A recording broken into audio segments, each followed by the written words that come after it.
Disclaimer: this video lesson is for educational purposes only. No copyright infringement intended. All music, sound effects, images, and graphics used belong to the rightful owner. After the video lesson, you have to attain the following objectives. Number 1, identify the tools used in making Ethernet cable. Number 2, describe the uses of different tools used in making Ethernet cable. And number 3, create a crossover Ethernet cable. Before we will start, let us try to solve a puzzle. Imagine assembling this part of an object and try to guess what is it. I will give you 15 seconds to guess the answer.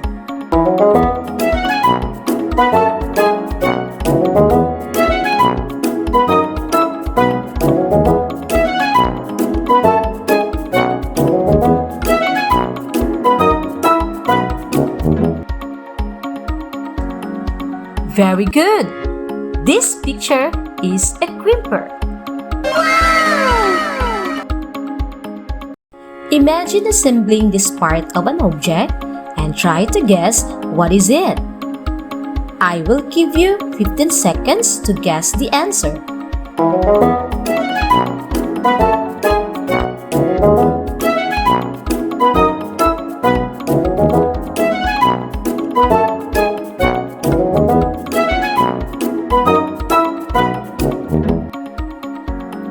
Great job!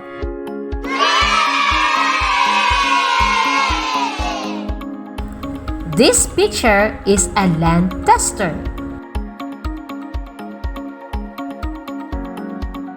Imagine assembling this part of an object and try to guess what is it.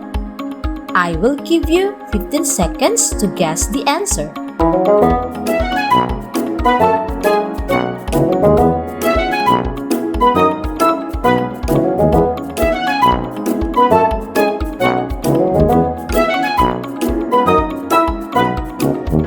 Great job! Wow! This picture is RJ45. Do you have any idea what are these pictures? If yes, that's great! Wow! If no, then continue viewing this video lesson. Hi guys! Do you want to play Minecraft games with your friends using 2 computers? All you need to do is to network the 2 computers. Teacher Kathleen will show us the steps on how to make Ethernet cable to network the 2 computers. Good day, learners! Today, I will show you the steps on how to make crossover Ethernet cable. But before I will show you the steps, we will have an overview what is Ethernet cable or LAN cable and what is crossover cable. What is Ethernet cable? An Ethernet cable or LAN cable is a networking hardware used to network 2 devices like computer to printer, computer to router, and computer to computer. What is crossover cable? A crossover cable is an Ethernet cable that is mostly used in connecting 2 devices of the same type. Example of this is computer to computer. This is the pin assignment of a crossover cable. 4568A. White, orange, orange. White, green, blue. White, blue, green. And white, brown, brown.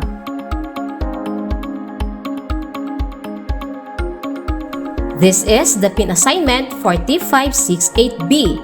White, green, green. White, orange, blue.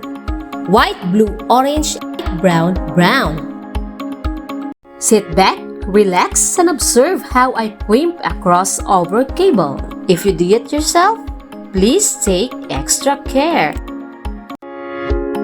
These are the tools used in making Ethernet cable or LAN cable. This is electrical waste box.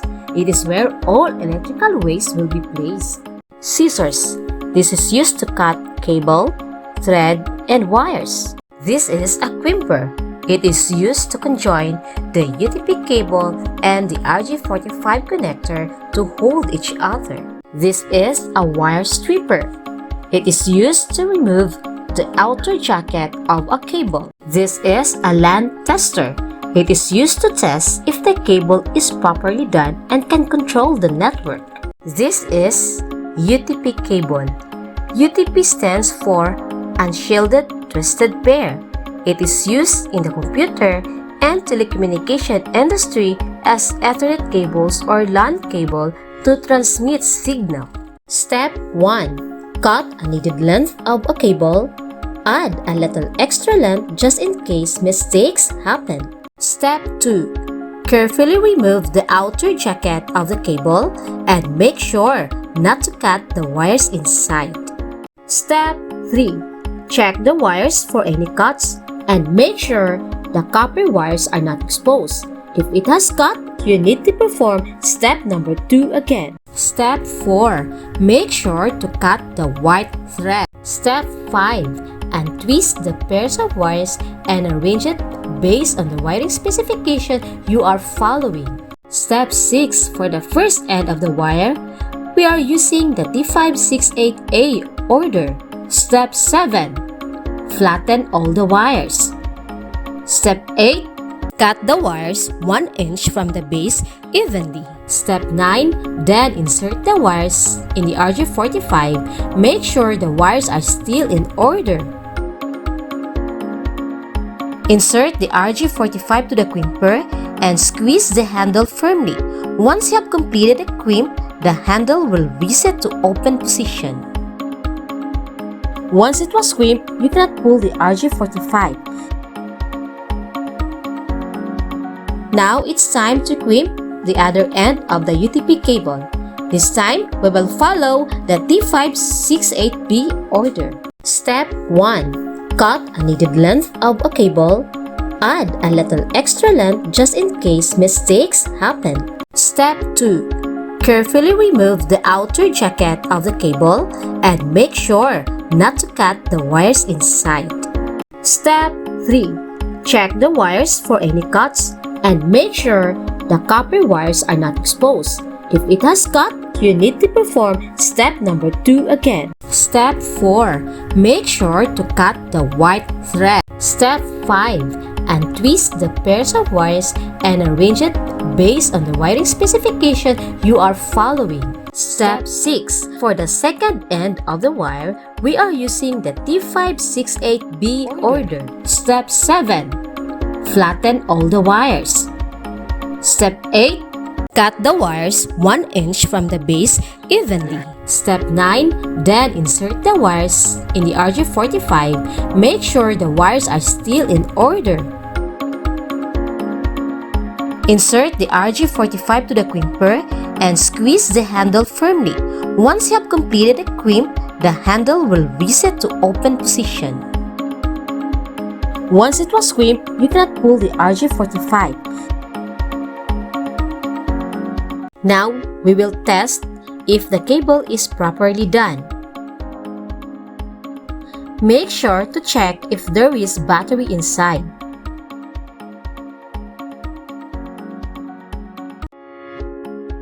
Detach the other part of a LAN tester and insert the 2 ends of the cable.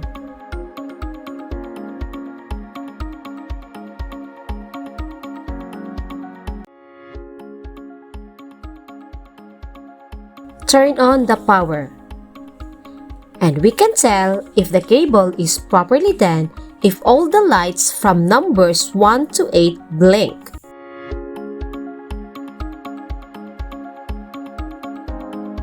The Ethernet cable is ready to use. There is another option if you don't have a LAN tester to test your LAN cable. Connect the 2 ends of the Ethernet cable or LAN cable into the Ethernet ports. If the ports blink, it indicates that the cable is properly done.